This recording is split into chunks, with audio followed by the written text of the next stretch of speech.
नमस्कार दोस्तों, आप सबका स्वागत है YouTube channel the winning mindset में। दोस्तों, आज हम बात करेंगे कि जो लोग हैं वो इन्वेस्टमेंट से इतना डरते क्यों हैं। लोग क्यों अपने पैसे को ग्रो नहीं कर पाते, इन्वेस्टमेंट क्यों नहीं कर पाते। आज हम इसके बारे में डिस्कशन करेंगे। और वीडियो शुरू करने से पहले मैं आप सबसे बोलना चाहूँगा कि चैनल को ज़्यादा से ज़्यादा सब्सक्राइब कीजिए, इसको जितना हो सके शेयर कीजिए और वीडियोज़ अगर आपको पसंद आती हैं तो लाइक कर दीजिएगा। दोस्तों, आज हम बात करेंगे कि लोग जो है वो इन्वेस्टमेंट करना तो चाहते हैं लेकिन वो कर नहीं पाते, वो घबरा जाते हैं। क्यों घबराते हैं? ये कुछ पॉइंट्स हैं, ये कुछ फैक्टर्स हैं जो उनको इन्वेस्टमेंट करने से रोक देता है। सो पहला पॉइंट है लैक ऑफ नॉलेज या फिर अवेयरनेस। दोस्तों, हमारा इंडिया की जो टोटल पॉपुलेशन है वो अप्रॉक्स 147 करोड़ है। ठीक है। और अगर आपके साथ मैं एक डाटा शेयर करूं 2026 का, तो अभी तक जो है अप्रॉक्स 22 करोड़ डीमैट अकाउंट्स है आउट ऑफ 147 करोड़ पीपल। ठीक है। तो ये रफली कोई 15-15% मतलब बनता है टोटल पॉपुलेशन का। तो आप खुद देखिए कि सिर्फ 15% पॉपुलेशन के पास ही आज के समय में डीमैट अकाउंट ओपन है। तो कितने कम मतलब लोग हैं जो अवेयर हैं इस चीज़ के बारे में या जिनको नॉलेज है कि पैसे को कैसे इन्वेस्ट करा जाता है। और उससे भी शॉकिंग बात मैं आपको बताता हूँ डाटा। उन 22 करोड़ में से भी सिर्फ 4.5 करोड़ जो एक्टिव डीमैट अकाउंट्स हैं जो कि इन्वेस्टमेंट्स कर रहे हैं एक्टिवली या फिर ट्रेडिंग कर रहे हैं। मतलब 22 करोड़ में से भी 4.5 करोड़ लोग हैं जो सिर्फ ढंग से इन्वेस्टमेंट कर रहे हैं। और अगर हम ये डाटा लेकर चले तो ये सिर्फ 3% बनता है टोटल पॉपुलेशन का। तो दोस्तों, यही एक मेजर रीज़न है कि लोगों को ना एक्चुअली नॉलेज ही नहीं है। हमें स्कूल्स में कभी भी या कॉलेजेस में कभी नहीं पढ़ाते कि इन्वेस्टमेंट्स कैसे की जाती है, अपने पैसे को किस तरह से ग्रो किया जाता है। तो ना ही आपने कभी लोगों को आपस में बात करते हुए सुना होगा या किसी को मोटिवेट करते सुना होगा कि हाँ, आपको इन्वेस्टमेंट्स करनी चाहिए या आपके पास ये अपॉर्चुनिटीज़ है, ये ऑप्शंस हैं इन्वेस्टमेंट्स के। हमें पता ही नहीं होता मोस्ट ऑफ द टाइम्स कि हमें पैसा इन्वेस्ट करना कहाँ है। तो ये एक मेजर रीज़न है जिसकी वजह से जो लोग हैं वो अपने पैसे को इन्वेस्ट कर ही नहीं पाते। जो अगला फैक्टर है दोस्तों वो है फियर ऑफ लूजिंग मनी। अब देखो दोस्तों, जो लोग हैं ना इनको अपने पैसे से बहुत लगाव होता है। मतलब इतना लगाव होता है कि अपने पैसे को अपने से दूर देख ही नहीं सकते। इनको पैसा हमेशा अपने बैंक अकाउंट में दिखता रहना चाहिए, एफडी की फॉर्म में या सेविंग्स अकाउंट में। ठीक है। ये पैसे को कभी भी काम पे लगाते ही नहीं है कि वो पैसा और पैसा बना सके। हमने अक्सर सुना होगा लोगों को कहते हैं कि पैसा पैसे को खींचता है। ठीक है। और ये बात सच है। लेकिन पैसा बैंक में पड़ा कभी पैसे को नहीं खींचेगा। पैसा हमेशा अगर किसी कहीं अच्छी जगह इन्वेस्ट होगा, किसी अच्छे रियल इस्टेट में या किसी अच्छे शेयर्स मतलब कंपनीज में इन्वेस्टेड होगा या बॉन्ड्स में इन्वेस्टेड होगा, तभी वो विद टाइम जो है वो ग्रो करता है और वो पैसा पैसे को खींचता है। लेकिन जो लोग हैं वो इस चीज़ को नहीं समझ पाते। उनको बस ये है कि उनको उनका अमाउंट जो भी उनके बैंक में बैलेंस है वो उनको दिखता रहना चाहिए, वो अमाउंट। ठीक है। वो उसको मतलब दूर देख ही नहीं सकते कि हाँ, आज मैंने पैसा लगाया तो अब एफडी कराते हैं। ठीक है। वो एफडी जब मर्जी जाओ आप अपना फ़ोन खोल कर जाकर चेक कर सकते हैं भाई एफडी इतनी मेरा अमाउंट बढ़ा। उनको एक साइकोलॉजिकली रहता है कि हाँ, मेरे पास इतना पैसा है। लेकिन अगर आप इन्वेस्ट करने जाते हो, ठीक है, इन्वेस्टमेंट करते हो, तो आपको जो टाइम देना पड़ता है और आपका पैसा ज़रूरी नहीं है, हो सकता है 1-2 साल आपका कोई रिटर्न ना मिले और उसके बाद सडनली बहुत ज़्यादा रिटर्न मिल जाए। तो लोग इस तरह से नहीं सोचते, इस वजह से जो है वो इन्वेस्टमेंट से दूर रहते हैं और इन्वेस्टमेंट कर ही नहीं पाते। अगला रीज़न है दोस्तों कि हमारे दोस्त और रिलेटिव्स जिन हमने कभी ना कभी किसी की स्टोरी ज़रूर सुनी होगी या किसी के आपने किसी को बात करते हुए ज़रूर सुना होगा कि कोई फलाना बंदा था, उसने शेयर मार्केट में पैसा लगाया, उसका पैसा डूब गया। ठीक है। ये हमने अक्सर ये हर घर में मतलब कहीं ना कहीं किसी की स्टोरी ज़रूर सुनी होती है। ठीक है। तो उस स्टोरी को सुन के हम ऐसी परसेप्शन बना लेते हैं कि मतलब अगर हम शेयर मार्केट में पैसा लगाएंगे तो वो 100% डूबेगा ही डूबेगा। ठीक है। अब ये नेगेटिव चीज़ हमें बहुत अट्रैक्टिव करती है। अब बहुत सारे बड़े इन्वेस्टर्स भी हैं और बहुत सारे सक्सेसफुल लोग भी हैं जो शेयर मार्केट में पैसा लगाकर उससे अच्छा रिटर्न ओवर टाइम जो है जनरेट कर रहे हैं, और वो अपना लाइफ में फाइनेंशियली फ्री और अच्छा कर रहे हैं। पर हम उन लोगों को देखकर कभी भी इंस्पायर नहीं होंगे। हमें बस वही जो एक नेगेटिव, अगर 10 बंदों में से 8 ने, या चलो 8 छोड़ो, 6 ने पैसा बनाया और 4 ने नहीं बनाया ना, हम वो कहेंगे यार 4 ने नहीं बनाया पैसा, मतलब शेयर मार्केट में पैसा तो नहीं बनता। हम वो 6 लोगों को नहीं देखेंगे कि जिन्होंने पैसा बनाया या जो अच्छा कर रहे हैं। ठीक है, तो एक ये भी रीज़न है कि जो लोग हैं वो अपनी इन्वेस्टमेंट करने से बहुत डरते हैं। और उनमें देखो, जब तक हमें कॉन्फिडेंस नहीं ना आएगा कि इस चीज़ में हम पैसा बना सकते हैं, हम उस चीज़ में कभी भी पैसा इन्वेस्ट नहीं करते।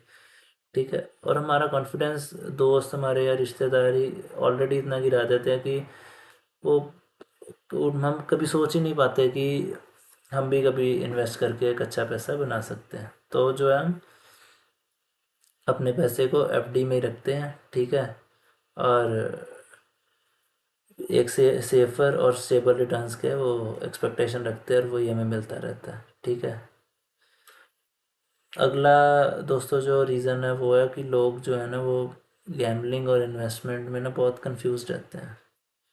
मतलब लोगों के लिए ना, उनसे अगर पूछा जाए कि इन्वेस्टमेंट क्या है, तो वो बोलेंगे एफडी करा दो, वो इन्वेस्टमेंट है।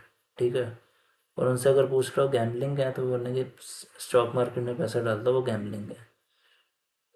क्योंकि स्टॉक मार्केट की प्रिस्क्रिप्शन ही ऐसी बनी हुई है। ठीक है, लोग जो इन्वेस्ट करते भी हैं ना, वो जुए की तरह ही इन्वेस्ट करते हैं। वो कभी भी उसको एज अ बिजनेस की तरह इन्वेस्ट करते ही नहीं हैं। लोग आज कोई पेनी स्टॉक खरीद लेंगे 2-3 रुपए का। ठीक है, ये सोच के चलो ये 2 रुपए का शेयर है, जिस दिन 4 हो गया मेरे पैसे डबल। वो 4 तो छोड़ो, वो कभी ढाई भी नहीं होता। क्यों? क्योंकि वो 2 रुपए का इसीलिए है, कंपनी डूब चुकी है, कोई उसकी इनकम नहीं है, कोई रेवेन्यू नहीं है, नेगेटिव रिटर्न्स चल रहे हैं उनके कंपनी के। ठीक है, कोई ग्रोथ फ्यूचर नहीं है। इस वजह से ही उसको मार्केट ने जो 2 रुपए की वैल्यू दे रखी है। पर लोग क्या करते हैं, वो खरीदेंगे, वो 2 का फिर 1 रह जाएगा, 1 का फिर 50 पैसे, उनके पैसे डूब जाते हैं। तो वो फिर ऐसे भ्रम फैलाते हैं कि यार ये गैम्बलिंग है। तो इस वजह से जो है लोग इन्वेस्टमेंट और गैम्बलिंग में कंफ्यूजन क्रिएट कर देते हैं कि स्टॉक मार्केट तो जुआ है, और जो स्टॉक मार्केट में पैसा लगाता है वो जुआरी है। ठीक है, और अपने आप को इंटेलिजेंट दिखाने के लिए भी मैं समझदार हूँ, मैं एफडी में पैसा लगाऊंगा, तो वो जो है पैसा हमेशा एफडी में ही रखते हैं। फिर अगला रीज़न है दोस्तों, फैमिली और सोसाइटी का प्रेशर। ठीक है, अब आप सबको पता है कि मतलब सोसाइटी में स्टॉक मार्केट की क्या इज्जत है। ठीक है, आप कभी भी अपने फैमिली के आगे या सोसाइटी में ये बोल के देखते हैं ना कि मैं स्टॉक मार्केट में पैसा लगाता हूँ, भाई साहब उसी टाइम आपको जज करना शुरू कर देंगे ये लोग। क्यों? क्योंकि वो सोचेंगे स्टॉक मार्केट जुआ, जैसे कि मैंने आपको बताया, पहली पॉइंट में डिस्कस किया कि ये जुआ है। आप तो जुआ रही हो भाई, ये लाइफ में कुछ नहीं कर रहा। ठीक है, चाहे आप उससे एक अच्छा रिटर्न जनरेट कर पा रहे हो, आपकी एक अच्छी खासी इनकम भी हो, पर लोग आपको यही कहेंगे ये कुछ नहीं करता है, सिर्फ जुआ खेलता है। ठीक है, तो ये एक प्रेशर जो है वो बना रहता है। कभी भी आपने अपनी फैमिली को ये कहते सुना कि बेटा आप जो है पैसे को, अगर कोई अपॉर्चुनिटी आती है शेयर मार्केट में, उसमें इन्वेस्ट करो। ठीक है, नहीं, अब किसी फैमिली को या किसी भी आपने नियर फ्रेंड जो भी आप कह लो, आप कभी आपको वो मोटिवेट नहीं करेंगे कि आप जो है शेयर मार्केट में या बॉन्ड्स में पैसा लगा के इन्वेस्ट करें और आपका अच्छा रिटर्न बन जाएगा। तो इस वजह से जो है वो हम कभी सोच ही नहीं पाते कि पैसे को एफडी के अलावा भी कहीं और इन्वेस्ट करना होता है। ठीक है, हमें कोई ये नहीं आके बोलेगा कि हाँ, अब रियल इस्टेट है, अब लोग बोलते हैं कि हाँ भाई उसके लिए बहुत पैसा चाहिए। ठीक है, बिना पैसे के मतलब बिना ज़्यादा कैपिटल के आप उसमें इन्वेस्ट नहीं कर पाते, लेकिन ऐसा नहीं है। बहुत सारे जो है रियल इस्टेट में भी अब आप यूनिट्स में भी खरीद सकते हो, जितना आपका इन्वेस्टमेंट आपको उतने यूनिट्स मिल जाते हैं। ठीक है, ऐसे बहुत सारे प्लान्स हैं, पर लोगों को पता ही नहीं, इसलिए वो कभी जो है आपको प्रमोट नहीं करेंगे। जब तक प्रमोट नहीं करोगे, कॉन्फिडेंस नहीं आएगा, तो हम डिसीज़न नहीं ले पाएंगे। ठीक है, तो ये एक रीज़न है। फिर एक रीज़न है दोस्तों कि लोगों को ना कंपाउंडिंग के मैजिक के बारे में नहीं पता। ठीक है, लोग अगर पैसा लगाना भी चाहते हैं ना, तो लोग चाहते हैं कि जल्द से जल्द हमारा पैसा डबल ट्रिपल हो जाए, हमें ज़्यादा वेट ना करना पड़े। ठीक है, लेकिन कंपाउंडिंग का मैजिक जो है ना, वो विद टाइम वर्क करता है। अगर आप उसे समय दो ना तो वो बहुत अच्छे से काम करता है।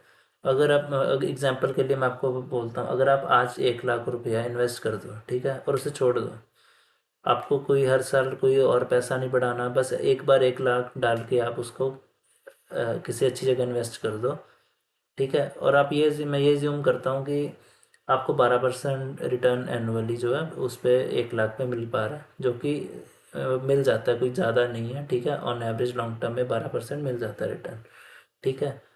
और आपका जो 1 लाख है ना, वो 10 सालों में ना अगले 3.1 लाख हो जाएगा, ठीक है। अब आप बोलोगे यार 10 साल में 1 लाख का सिर्फ 2 लाख ही तो बढ़ा, टेक्निकली 3 गुना हुआ पैसा, ठीक है, वो तो अब इन्वेस्टमेंट के अकॉर्डिंग है, मैं जस्ट एग्जांपल दे रहा हूँ, ठीक है। तो 3.1 लाख हो गया आपका 10 साल में, और आप फिर भी पैसा नहीं, वो मतलब पड़ा रहने देते हो पैसा, ठीक है। अब कंपाउंडिंग में क्या है, आपके रिटर्न के ऊपर भी आपको रिटर्न मिलता है। तो 20 साल में वही 1 लाख जो है वो बन जाएगा अप्रॉक्सीमेट 9.6 लैक्स, ठीक है। अब 20 साल में भी आप देखिए अच्छा रिटर्न है, क्योंकि आपने एक बार 1 लाख रख के छोड़ दिया ना, आपने कुछ दोबारा इन्वेस्ट नहीं किया, आप कुछ कर नहीं रहे उसके लिए, वो पड़ा है अच्छी जगह इन्वेस्ट होकर पड़ा हुआ है, आप सिर्फ टाइम दे रहे हो। और अगर आप उसको 30 साल तक रहने देते हो ना, होल्ड करते हो, तो आपकी जो आज 1 लाख है ना, उसकी वैल्यू 30 साल बाद 30 लाख होगी, ठीक है, मतलब 30 टाइम्स ज़्यादा। और जो ये 1 लाख आप बोली लगा लीजिए, 9.6 लाख था 20 साल तक, ठीक है, मतलब आप चलो 10 लाख ही मान लीजिए, मतलब आपको जो 20 साल में सिर्फ 10 लाख बना, ठीक है, और वो अगले 10 लाख में आपने सिर्फ 20 लाख कमा लिया, ठीक है। आपने जो 30 लाख में से 20 लाख है ना, वो लास्ट वाले 10 ईयर्स में कमाया, और ये मैजिक होता है कंपाउंडिंग का। पर लोगों को इतना टाइम, इतनी पेशेंस चाहिए नहीं, उनको है 21 दिन में पैसा डबल चाहिए भाई, सीधी बात है, ठीक है। लोग कभी टाइम दे भी नहीं पाते, और इसी वजह से वो आप कह लो कि निराश हो जाते हैं और इन्वेस्टिंग करनी छोड़ देते हैं, या करते ही नहीं है कि यार इसमें तो वो 30 साल कौन वेट करे, 40 साल का वेट करे। पर अगर आपको वेल्थ जनरेट करनी है ना, तो वो विद टाइम ही आएगी, वो 1-2 साल में कभी नहीं आएगी। वो आप आज 1 लाख लगाकर आपको 1,20,000 मिल गया, चलो अभी मैंने, लोगों का माइंडसेट यही है, 1 लाख लगाओ, 1,20,000 मिल गया, चलो निकाल लो पैसे, फिर से 1 लाख लगाओ, फिर 20,000 मिल गया, चलो लगाओ, ठीक है। लोगों को वेल्थ जनरेट करने में उनका विजन ही नहीं है कि हमें वेल्थ जनरेट करनी है, 1 लाख को 1 करोड़ तक कैसे बनने देना, और वो टाइम ही बनने देगा, वो हमारे हाथ में नहीं है। तो ये भी एक रीज़न है कि जो दोस्तों नई लोग इन्वेस्टमेंट्स जो है वो नहीं कर पाते, या फिर उनसे डरते हैं, उनसे काफ़ी कॉन्फिडेंस लो फील करते हैं। चलो ये तो हो गई, कुछ रीजंस हो गए, ठीक है। अब इनके सॉल्यूशंस भी मैं आपको बताऊंगा इस वीडियो में, जैसे मैंने बोला था। तो सॉल्यूशंस क्या हैं, सिंपल से सॉल्यूशंस हैं, ठीक है, और ये प्रैक्टिकल सॉल्यूशंस हैं। अगर आप इनको अपने डेली लाइफ में आप इन सॉल्यूशंस को अप्लाई करोगे तो आप ज़रूर अपने फाइनेंशियल जर्नी में ग्रो करोगे। पहला रीज़न है रीड मोर फाइनेंशियल बुक्स, ठीक है दोस्तों। जब हम ज़्यादा से ज़्यादा बुक्स पढ़ेंगे ना, हमारी नॉलेज बढ़ेगी, ठीक है। अब बेसिक बुक है रिच डैड पुअर डैड, आप सब काफ़ी सुना होगा आप सब ने इसके बारे में। और वो हमें बताती है कि एसेट्स कैसे बिल्डअप करने हैं, फाइनेंशियल माइंडसेट कैसे बनाना है, ठीक है। तो रिच डैड पुअर डैड हो गई, द साइकोलॉजी ऑफ मनी हो गई, ठीक है, ये मतलब और भी बहुत सारी बुक्स हैं किंडल में, आप अमेजोन किंडल पे जाइए, वहाँ पे आपको बहुत सारी बुक्स मिलेंगी। आप अपनी मर्ज़ी से जो भी आपको इजी टू अंडरस्टैंड लगे वो रीड करें, ठीक है, और उससे क्या होगा, आपकी नॉलेज बढ़ेगी, और जब हमारी नॉलेज बढ़ेगी ना, तो हमारा जो है डिसीजन मेकिंग भी जो है वो स्ट्रांग होगी। तो हम जैसे जैसे खुद नॉलेजेबल होते जाएंगे, अवेयर होते जाएंगे ना, हम ज़्यादा अच्छे से डिसीजन लेंगे। तो रोज़ की आप थोड़ी थोड़ी चाहे से बुक्स जरूर रीड किया करें, उससे क्या आपको बहुत हेल्प होगी आपकी जो है डिसीजंस लेने में। फिर दूसरा सलूशन आपका ये है कि अगर आपको इन्वेस्टिंग स्टार्ट करनी है, आप डर रहे हो, एक छोटी अमाउंट से स्टार्ट करो, मतलब वो अमाउंट से स्टार्ट करो कि अगर वो डूब भी जाए ना तो आपको फ़र्क ना पड़े। और ये इसीलिए ताकि आप सीख सकें। अब थ्योरेटिकली बातें और चलती हैं, लेकिन प्रैक्टिकली जो है एक्सपीरियंसेस और होते हैं, और वो जब आप खुद एक्सपीरियंस लोगे ना प्रैक्टिकली, तभी आपको चीज़ें समझ में आएगी। आप 5,000 से शुरू कीजिए, 2,000 से शुरू कीजिए, ठीक है, अगर आपके पास ज़्यादा नहीं है, आप डरते हैं पैसा लगाने में, पहले आप सीखिए। आप हो सकता है प्रॉफिट्स भी करेंगे, लॉस भी करेंगे, ठीक है, दोनों चीज़ें होंगी। आप सीखें उनसे कि अगर मैं प्रॉफिट भी कर रहा हूँ तो मैंने वो किस वजह से, मैंने क्या डिसीजन लिया था, क्या सोच के ये मतलब अगर मैं इस शेयर में पैसे लगा रहा हूँ तो क्या सोच के लगा रहा हूँ कि मुझे प्रॉफिट जनरेट हुआ है। और अगर आपको लॉस होता है तो उससे भी सीखिए कि लॉस क्यों हुआ है, कि मैंने गलत कंपनी में पैसे लगाए, मैंने गलत स्कीम में पैसे लगा दिए। तो आप सीखोगे, अगर आप प्रैक्टिकली स्टार्ट करोगे ना, उससे क्या होगा, जैसे जैसे आप सीखोगे ना आपका कॉन्फिडेंस बढ़ता जाएगा कि हाँ यार, हम जब जब तक हम गलती नहीं ना करेंगे हम सीखेंगे नहीं। और जब तक हम सीखेंगे नहीं हम आगे नहीं बढ़ेंगे। तो सीखना बहुत ज़रूरी है और उसके लिए गलती करना ज़रूरी है। और उतने अमाउंट से शुरू करो कि आपको फ़र्क भी ना पड़े, जितना कि आप एक रेस्टोरेंट में जाते हो, खाते पीते हो, ठीक है, उड़ाते हो पैसे। बस उतने एक अमाउंट निकाल के आप जो है अपनी छोटी सी एक इन्वेस्टिंग जर्नी शुरू स्टार्ट करें। और फिर धीरे धीरे सीखें और अपने जो है अपना उसको अपना पैसा बढ़ाता जाए अपनी रिस्क टेकिंग एबिलिटी के अकॉर्डिंग, ठीक है। और तीसरा सोल्यूशन है कि दूसरों के मतलब स्टोरी से ना खुद को रिलेट करना बंद कर दो। अगर पर्सन ये कह रहा है ना कि हाँ उसने उसे बहुत लॉस हुआ है स्टॉक मार्केट में, तो ये ना सोचो कि अगर उसको लॉस हुआ तो आपको भी होगा, ठीक है। या फिर एक पर्सन भी है वो बोल रहा है कि वो उसने बहुत पैसा कमाया शेयर मार्केट से, वो बहुत सक्सेसफुली इस चीज़ को परस्यू कर पा रहा है। तो ये ना सोचो कि यार इसने किया तो मैं भी रातों रात कर दूंगा, ठीक है। दोनों से सीखो, दोनों की जो लॉस कर रहा है उसकी गलतियों से सीखो कि वो ऐसा क्या गलत कर रहा है कि उसको लॉस हो रहा है। और जो सक्सेसफुल हो रहा है उससे भी सीखो कि ये ऐसी क्या चीज़ें हैं जो ये अप्लाई करता है जिससे कि एक सक्सेसफुल बनता है। और जब आप सीखोगे ना तभी आपको जो है एक विजन आपकी ब्रॉड होगी और आप अच्छे से इन्वेस्ट कर पाओगे, ठीक है। ये सोचना बंद कर दो वो आ रहा है, वो उसने पैसे कमाए मैं भी कमाऊंगा, उसने बहुत पैसे बना लिए तो मैं भी बनाऊंगा, ये दोनों चीज़ें गलत है। दूसरों से खुद को कंपेयर करना बंद करो, सिर्फ सीखने के लिए दूसरों के लिए अपना कंपैरिजन करो और सीखो। बस जितना सीखोगे उतना ही आपके लिए बढ़िया है। और जो लास्ट सोल्यूशन है वो यही है, दोस्तों बड़ा सोचो और लंबे समय के लिए सोचो। आप एक बिजनेसमैन की तरह सोचो। शेयर मार्केट में अगर आपको इन्वेस्ट करना है या रियल एस्टेट में इन्वेस्ट करना है आपको, तो उसे एज अ बिजनेस सोचो। उसे एज अ इमोशन ना देखो यार कि सभी लोग कर रहे हैं या ये भी कर रहा है मैं भी करूँगा। उन बिजनेस को समझना शुरू करो, तभी आप जो है उसमें टिक पाओगे। जब आप बड़ा सोचोगे ना आपका विजन खुलती है, ठीक है। आप आपको सारी चीज़ें फिर ब्रॉड नज़र आती हैं। और जो बिजनेसमैन है ना वो हमेशा 5-10 साल 15-20 साल ऐसे सोचता है, वो कभी 1-2 साल या 6 महीने का नहीं सोचता। वो ये सोचता है कि मैं अगले 5 साल में खुद को कहाँ पर लेके जाऊँगा या मैं अपने बिज़नेस को कहाँ तक ग्रो करूँगा, अगले 10 साल में मेरा बिज़नेस कहाँ पे होगा और उसमें चैलेंजेस भी आएंगे, ठीक है। उन सबको कैसे टैकल करना, वो सारी चीज़ें जो है वो प्लानिंग करके चलता है लॉन्ग टर्म। और शॉर्ट टर्म सोचना बंद करें, बड़ा सोचें और लंबे समय के लिए सोचें, और इन्वेस्टमेंट भी जो है लंबे समय के लिए करें। आपका पैसा डेफिनेटली ग्रो होगा। तो ठीक है दोस्तों, अगर आपको वीडियो पसंद आई हो तो इसे शेयर कर दीजिएगा सभी अपने दोस्तों के साथ, और इसे लाइक भी कर दीजिए और चैनल को ज़रूर सब्सक्राइब कीजिए। मैं ऐसी वीडियोज़ और भी बनाता रहूँगा। Thank you so much.